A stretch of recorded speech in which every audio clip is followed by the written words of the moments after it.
Bună, sunt Sabrina. Bine ați venit în bucătăria mea. Pentru că se apropie ziua copilului, astăzi vom face tort căsuța piticilor. Dacă vă place rețeta, dați like și abonați-vă la canalul meu. O să postez câte o nouă rețetă în fiecare săptămână. Haideți să vedem ingredientele și modul de preparare. Pentru bastonașe vom avea nevoie de 220 de grame de făină, o linguriță de oțet, o linguriță de bicarbonat de sodiu, 3 linguri de zahăr, 80 de grame de unt, o lingură de cacao, un ou și puțin lapte. Începem cu bicarbonatul de sodiu pe care îl amestecăm cu oțetul. Îl lăsăm puțin deoparte. Într-un bol punem făina, cacao și zahărul și cu untelul le amestecăm.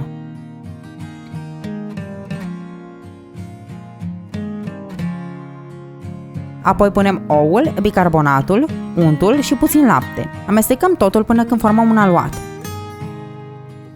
Mai adăugăm lapte dacă e nevoie, dar nu trebuie să fie un aluat lipicios. Pe platul de lucru presărăm făină și formăm aluatul într-un cilindru.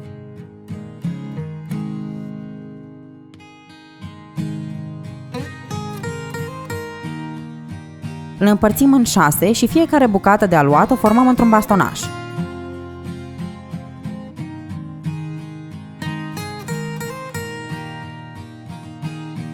Această căsuță va fi clădită pe o foaie de napolitană, deci bastonașele trebuie să fie de aceeași lungime cu foaia.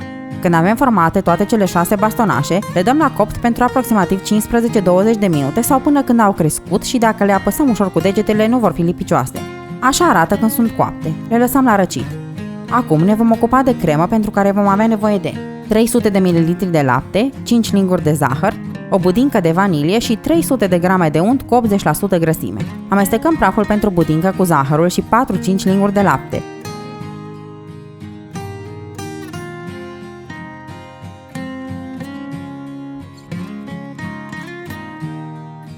Restul de lapte îl punem la fiert.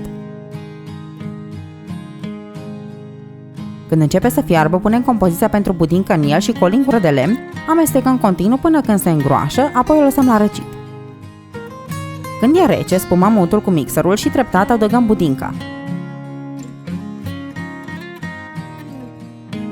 Cu cât mixăm mai mult, cu atât va fi mai pufoasă crema. Foaia de napolitană o tăiem pe lung în 3. Fiecare bucată a mea are 9,5 cm.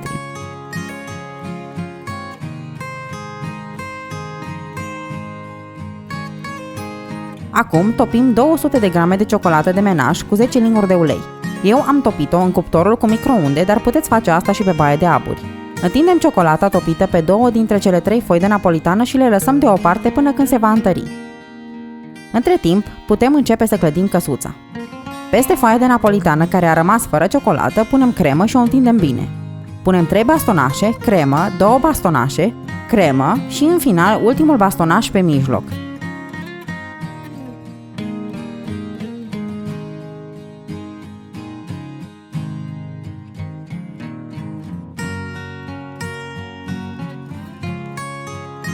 Îmbrăcăm totul în cremă și apoi îi putem pune acoperișul cu ciocolata în afară.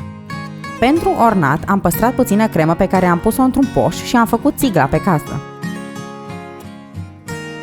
Tot cu poșul îmbrăcăm toate colțurile căsuței în cremă.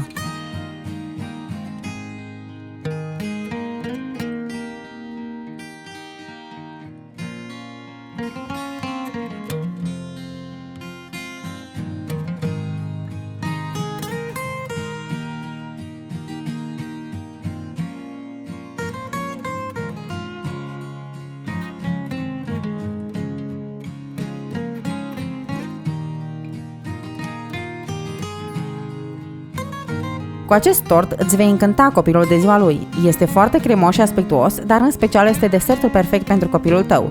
Te asigur că îl va adora. Vă doresc poftă bună și vă aștept și data viitoare!